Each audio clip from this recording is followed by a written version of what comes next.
뉴스 비하인드 오늘은 대구시 의회 행정사무감사 소식, TK 신공항 이야기, 그리고 대구시의 대중교통 요금이 인상된다는 소식까지 살펴보도록 하겠습니다.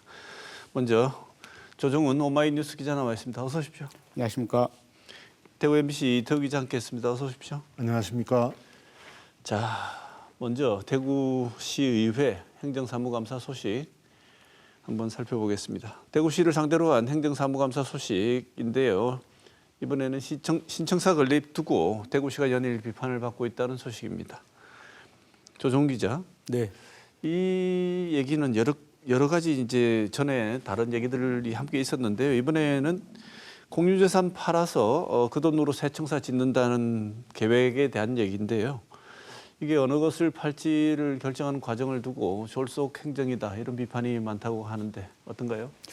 네, 그렇습니다. 대구시 행정국에 대한 행정사무감사에서 이 문제가 지적이 됐습니다. 지난 10일 나온 이야기인데요. 김대현 시의원이 공유재산 매각을 반대하는 것은 아니지만 왜 이렇게 서두르는지 의문이다 이렇게 지적을 했습니다.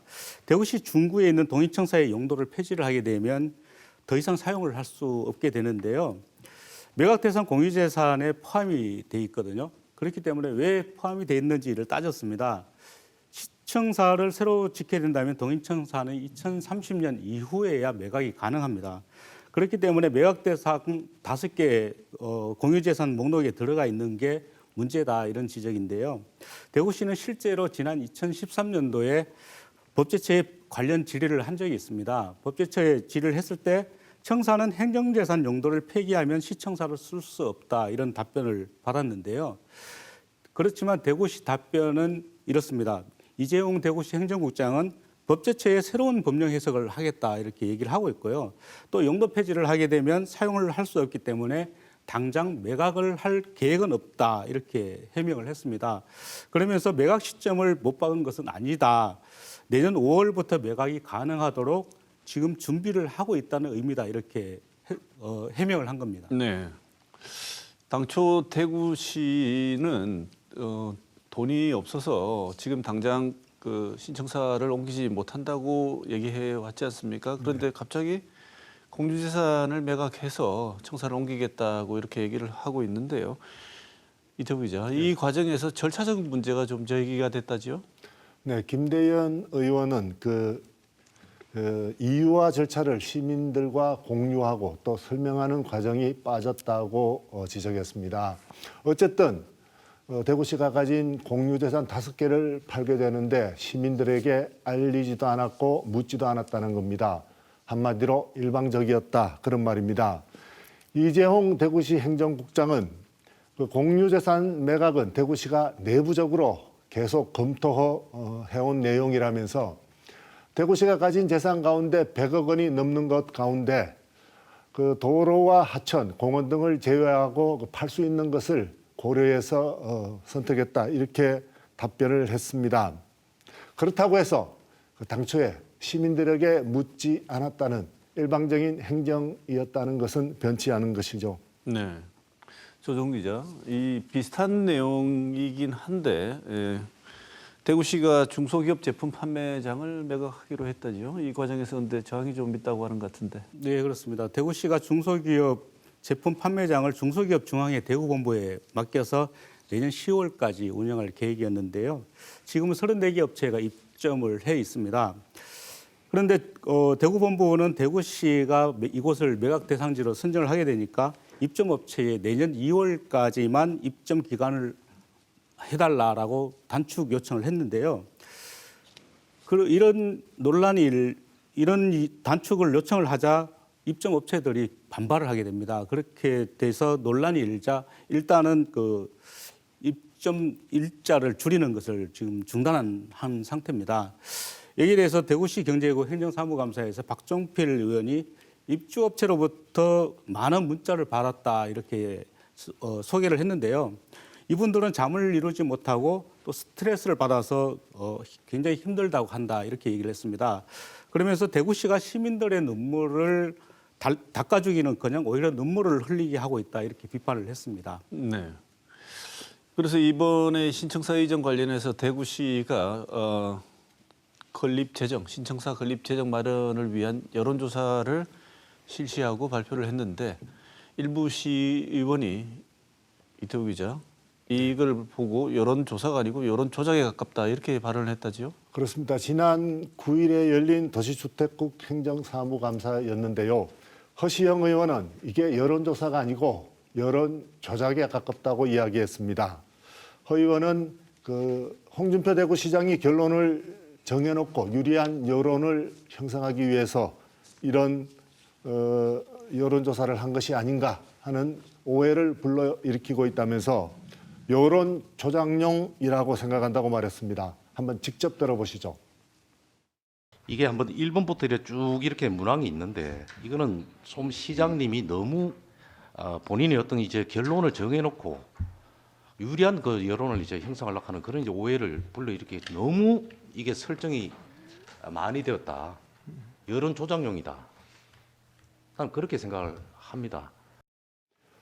그러면서 여론조사라는 게 객관적으로 여론을 알아보기 위해서 하는 것인데 질문자의 의도가 이 여론지에 문항에 너무 많이 여과 없이 들어가 있어서 엉성한 설문지였었다고 그렇게 짚었습니다. 또 김대현 의원도 다음 날인 10일 날 행정국에 대한 행정사무감사에서 문항을 보면 상태호전이라는 단어가 보이는데 이 상태호전이라는 게 사람마다 다 다른 그런 주관적인 단어이고 또 빚이라는 부채라는 부정적인 단어가 나와서 설문조사를 신뢰하기 어렵다고 이야기했습니다. 그러니까 홍준표 대구시장이 의도한 대로 한 것이 아닌가 의심된다 이런 뜻이죠. 네. 자, 내년 국세, 지방세가 줄어든다고 합니다. 그래서 이게 거의 확실해졌는데 대구시가 이런 재정 위기에 대해서 대응 방안을 마련하고 대응하는 것이 조금 늦었다. 늦어진 감이 있다는 내용이 행정사무감사에서 지적됐다는데 조정 기자 그런가요? 네, 그렇습니다. 지난 13일 열린 기획조정실 대상 행정사무감사에서 이런 지적이 나왔었는데요. 이민환 기획행정위원장은 대구시는 국세 및 지방세 감소에 대한 경고등이 올 상반기부터 여러 번 켜졌다는 것을 알고 있었다 이렇게 지적을 했습니다. 그런데도 회계연도 3개월을 남겨놓고 6,200억 원의 감소를 발표했다라면서 재정 운영이 잘못됐다 이렇게 얘기를 했는데요. 한번 들어보시죠. 그간 대구시는 다소 안일하게 되지 않았나 이렇게 생각을 합니다. 그러면 다른 시도에 어떻게 대처했는지 한번 보겠습니다. 우선 서울시는 올 5월에 있었던 그 추경에서 지방세를 7,700억 가량 감액 편성합니다. 이웃이 있는 경상북도도 지난 8월에 2회 추경에서 지방세와 교부세 등 1,500억을 감액하였습니다. 이렇듯 일부 지자체에서는 우리와 달리 선제적인 조치를 취하고 있었습니다. 그런데 우리 대구시는 정부 발표 이후에 부랴부랴 보강도 재정대책을 내놓으며 공무원들과 시민들에게 협조를 요청하게 됩니다. 네. 자, 이번에는 또 대구시 행정감사에서 나왔던 내용 중에 하나죠. 코로나 물품 이야기 한번 해보겠습니다. 네. 이태우 기자. 대구시가 코로나 때 사용하려고 했던 물량들이 꽤 있는데 물량이 쌓여 있고 사용 연도가 지났는데도 그대로 쌓여 있다 이런 지적을 받았다지요? 네, 대구시 보건복지국에 대한 행정사무감사에서 정일균 의원이 이 문제를 다루었습니다. 정 의원은 사용 연한이 이미 지났거나 또 바로 눈앞인 그런 방역 물품들이 대구시 창고에 그대로 방치되고 있는데도 대구시가 제대로 현황 파악조차 하지 못하고 있다고 지적했습니다. 정 의원은 이거 민간에서 다 기부를 받았거나 아니면 대구시 재정으로 돈을 주고 산 것인데 코로나 시기에 필요한 곳에 제대로 배부하지 못해서 이런 일이 발생했다면서 사용 기한에 맞춰 미리 배부하지 못한 것은 관리 소홀이자 대구시의 업무 태만이라고 말했습니다. 예를 들자면 우리 코로나19 초기 시대에 방역 마스크가 많이 부족했었죠. 그래서 대구시는 예산 20억 원을 들여서 다이택으로부터 방역 마스크를 사게 됩니다. 그 방역 마스크는 그 필터를 교체하게 될 수 있는 그런 방역 마스크였는데 나중에 이 나노 필터의 유해성이 문제가 되죠. 그래서 지금까지 대구시 창고에 이 마스크가 50만 장, 그리고 일회용 필터가 500만 장이 남아 있다 이렇게 말을 했습니다. 네. 자, 행정사무감사 관련 마지막 이야기 한번 해보겠습니다. 올해 3월이죠. 응급실 뺑뺑이라고 이제 이름 붙였던 사망 사건이 발생한 이후에 대구시는 지난 7월 지침을 만들었는데 이 문제가 다시 또 이런 문제가 발생해서 응급환자 수용 지침 문제가 있지 않냐는 지적을 받았다는데 조용 기자 어떻게 이 지적을 받았나요? 네, 참 안타까운 일이었는데요. 지난 3월 10일 그 여학생이 사천 건물에서 떨어진 적이 있었습니다. 당시 119 구급차에 옮겨졌지만 지역 병원 응급실을 2시간 넘게 전전을 하다가 결국은 치료도 받지 못하고 구급차 안에서 숨진 일이 있었는데요. 이후에 대구시는 지난 7월 24일부터 대구 응급환자 이송 수용 지침을 마련을 했습니다. 그런데 또 비슷한 일이 발생을 했는데요. 지난 9월이었습니다. 구미에 19개월 된 어린이가 장중첩증으로 진료를 받으러 대구에 왔었는데요. 그렇지만 오전 내내 5개 병원에서 진료가 어렵다 이런 얘기를 듣고 떠돌다가 6번째 병원에 가서 겨우 치료를 받을 수가 있었습니다. 이처럼 지침을 마련한 이후에도 지난 10월까지 3개월간 발생한 응급실 재이송 사례는 모두 172건이나 됐습니다.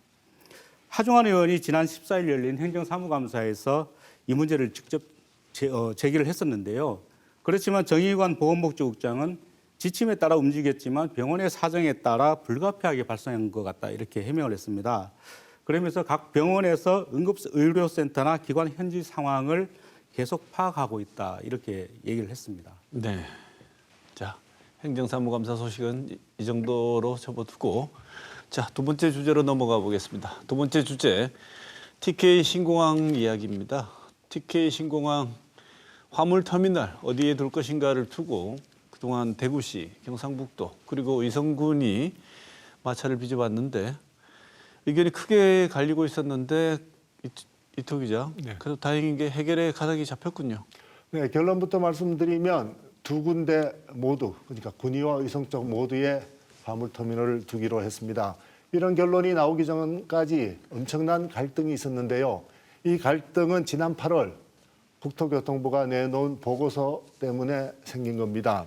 이 보고서는 그 화물터미널은 군위 쪽에 두고 의성에는 물류단지를 둔다 이렇게 해놨습니다. 이 둘 사이의 거리는 약 4km쯤 되는데요. 의성 군민들은 즉각 반발했습니다. 왜냐하면은 물류단지에 화물터미널이 오는 것이라고 생각하고 있었기 때문입니다. 의성 군민들은 그 집회를 여러 번 열어서 화물터미널 등 그 좋은 것은 군위 쪽에 다 뺏기고 의성군 쪽에는 비행장 소음만 오는 이런 비행장 건설은 반대한다 이렇게 주장을 했습니다. 이견이 좁혀지지 않자 결국에 가서는 이 의성군이 화물터미널이 오지 않으면 신공항도 없다라고 선언했습니다. 이철우 경북도지사는 그 의성군의 주장에도 일리가 있다면서 중간에 여러 가지 일들을 조정하기 시작했습니다. 그렇지만 대구시의 반응은 좀 달랐습니다. 홍준표 대구시장은 지난 10월 4일 상격청사에서 간부회의를 열었었는데요. 이때 홍 시장의 입에서 떼법이라는 발언이 나왔습니다. 의성군이 반발하는 것과 관련해서 국책 사업을 추진하는데 최적의 선례를 남기기 위해서라도 절대로 떼법은 용인되어서는 안 된다 이렇게 발언을 했는데요. 그 당시 홍 시장의 페이스북을 보면 아주 격렬한 말들을 쏟아냈습니다. 의성군이 끝까지 떼법을 쓰면 특단의 대책을 강구하겠다라고 하고 있는데요. 김주수 군수와 의성군은 어불성설이다. 그리고 무지의 소치다라고 얘기를 했고 구미시장에 대해서는 분탕질을 치고 있다 이렇게 발언을 했습니다. 홍준표 시장은 김주수 의성군수와 군민을 떼법을 쓰는 사람 또는 소지역 이기주의에 빠진 사람으로 표현을 한 건데요. 홍준표 시장뿐만 아니라 이종헌 대구시 정책총괄단장도 비슷한 얘기를 했습니다. 기자회견을 통해서 대구시의 뜻을 굽히거나 의견을 조율할 수 없다라고 강조를 했는데요. 준비된 영상 한번 보시죠. 또 현재 대구 경북 신공항 구조상 활주로 상황상 그렇게 뭐 없습니다. 불가하다 이런 말씀을 좀 드립니다. 달리 다른 방도가 없습니다. 저희들 모든 경우에서 여러 가지 가능성에 대해서 검토를 해봤습니다만 현재까지 저희 결론은 지금으로서 답이 없다. 방법이 없다. 이런 거. 네. 조정훈 기자, 지금 이 얘기들을 왔다 갔다 하는 속에서 그래도 한번 많이들 이제는 정리가 되셨겠습니다만 한 번 더 정리를 해보죠. 화물터미널, 물류단지 뭐가 달라가지고 이런 얘기들이 자꾸 생기는지, 그리고 결국에는 어쨌든 의성군에 화물터미널이 하나 더 생기게 된 셈인데요. 이것이 어떤 배경, 어떤 성과로 볼 수 있는지 한번 정리를 좀 해주시죠. 쉽게 말하면 화물터미널은 비행기에서 화물을 내리거나 또는 화물을 옮겨 싣기 위해서 단기적으로 화물을 보관하는 곳이다 이렇게 보면 되는데요. 여기서 통관이나 검역도 같이 시행을 하게 됩니다. 또 화물터미널이 들어서면 항공사나 운송사 등의 기업도 여기에 입주를 하게 되는데요. 그렇지만 물류단지는 또 전국이나 해외로 그 물건을 실어 나르기 위해서 화물을 보관하는 곳입니다. 그렇기 때문에 일부 화물은 여기서 그 제조를 하거나 또는 가공을 하기도 하고 또 조립을 하기도 하게 되는데요. 의성군은 항공물류가 포함된 합의문에 따라서 화물터미널은 의성군에 배치되어야 한다 이렇게 주장을 계속 했습니다.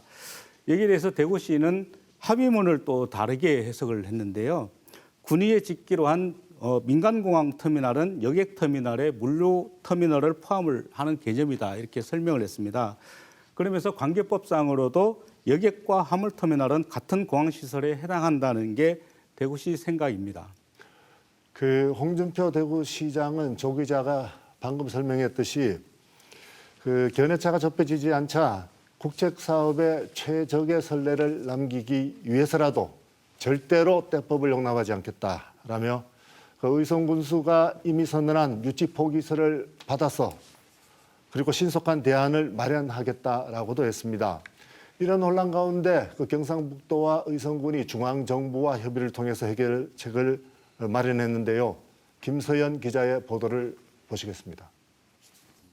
통합 신공항에 화물터미널을 복수로 설치하는 안을 저희들이 적극적으로 그 기본계획에 포함시켜서 검토를 하겠습니다.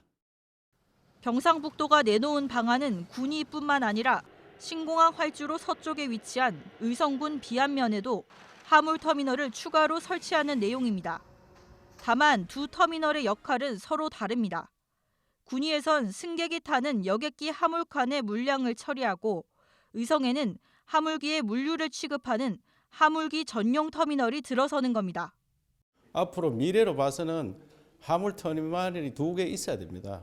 우리가 대체 공항으로서 충분히 활용을 할 수 있기 때문에 물류를 많이 취급할 수 있는 공간을 만들어야 됩니다. 화물터미널 입지를 둘러싼 갈등이 복수 화물터미널 중재안으로 해결의 실마리를 찾으면서 이제 신공항 배후도시 조성과 주민 지원 대책 마련에도 속도가 붙을 걸로 기대됩니다. 의성 쪽 부지에 하나 더 설치해 달라는 경상북도의 요청에 중앙정부가 화답을 한 것인데요. 결국 의성에는 물류단지와 화물터미널이 같이 생기게 됐습니다. 네. 자, 세 번째 소식 한번 살펴보겠습니다. 대구 대중교통요금이 오른다는 소식인데요. 정말 물가 인상이 안 되는 곳이 없죠. 내 월급 빼고 다 오른다는 거 정말 요즘 실감 나는 상황인 것 같습니다. 대구시도 어쩔 수 없이 대중교통요금 인상에 나섰는데, 자, 이태우 기자, 네. 절차를 착수했다죠? 인상 절차? 그렇습니다. 대구시는 7년 전인 2016년 말에 대중교통 요금을 올렸는데 올해 다음 달이죠. 12월에 버스 요금을 지금보다 250원에서 350원 올릴 예정입니다. 이를 위해서 대구시는 지난 7월에 그 용역을 했었는데요. 지금보다 시내버스는 1,550원, 도시철도는 2,550원을 더 받아야 원가를 맞출 수 있다고 주장하고 있습니다. 대구시는 지난 2006년에 시내버스 준공영제를 도입했는데요. 해마다 그 적자 폭이 커지면서 재정을 투입하고 있습니다. 첫 해인 2006년에는 413억 원의 재정이 들어갔고요. 지난해에는 2,577억 원까지 늘어났습니다. 이참에 대구시는 지금 그 버스 요금이 단일 요금제인데요. 그 거리 비례제 요금을 도입할 것을 검토하고 있습니다. 이 거리 비례제라는 것은 거리에 따라서 그 탑승 거리에 따라서 그 거리에 따라서 기본 요금이 추가되는 요금입니다. 그래서 먼 거리를 가면 더 많은 요금을 내는 것입니다. 네. 근데 여기 이런 방향에 대해서 지역의 시민단체들이 비판적인 목소리를 내고 있다는데 조정 기자 어떤 내용입니까? 예, 그 지역의 시민단체들은 지난 14일 대구시청 동인청사 앞에서 기자회견을 열었는데요. 대중교통 요금 인상 계획을 철회를 하라 이렇게 촉구를 했습니다. 대구시의 대중교통 적정 요금 검토 용역은 요금 인상을 위한 답정너에 불과하다 이렇게 주장을 한 건데요. 이미 답을 정해놓고 형식적으로 보여주기식 용역을 한 게 아니냐 이런 주장입니다. 대중교통 요금 인상안의 근거도 부족하다 이렇게 주장을 하고 있는데요. 대구시가 매년 2,500억 원에 달하는 재정지원금을 투입하고 있지만 이런 그 코로나19 팬데믹 시기에 대중교통 이용이 감소했기 때문에 재정 지출이 증가한 것이지 시민들이 대중교통 이용을 지금 적게 하고 있는 건 아니다 이렇게 얘기를 하는 겁니다. 네. 그래서 지금 시민단체들이 이참에 대중교통 체계 체질을 개선하자 이런 얘기가 나오는 것 같아요. 예, 그렇습니다. 대구시의 그 대중교통 수송 분담률을 보면은요, 굉장히 낮은 편입니다. 지난 2019년 기준으로 버스는 18%, 도시철도는 10%에 불과한데요. 반면에 승용차는 54%로 굉장히 높은 편입니다. 대중교통 환승 통행률도 특광역시 중에서 대구시가 가장 낮은 편인데요. 시내버스의 노선 수는 많고 또 노선당 연장 길이도 굉장히 길기 때문에 비효율적이라는 겁니다. 여기에 요금 인상보다는 적자 해소를 위한 근본적인 경영 개선 대책이 필요하다. 이게 시민단체의 주장인데요.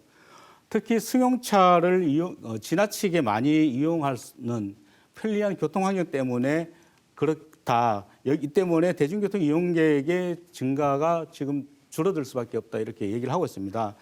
또 대중교통 이용객의 증가 없이는 만성적인 적자 문제를 해결할 수 없다라고 지적을 하고 있는데요. 현재 대구에서 승용차를 이용하는 게 대중교통보다 훨씬 편익이 크다 이렇게 지적을 하고 있습니다. 네. 자, 오늘 준비한 내용은 여기까지입니다. 여러 소식 준비하신 두 기자 수고하셨습니다. 뉴스비하인드 오늘 여기서 마치겠습니다. 고맙습니다.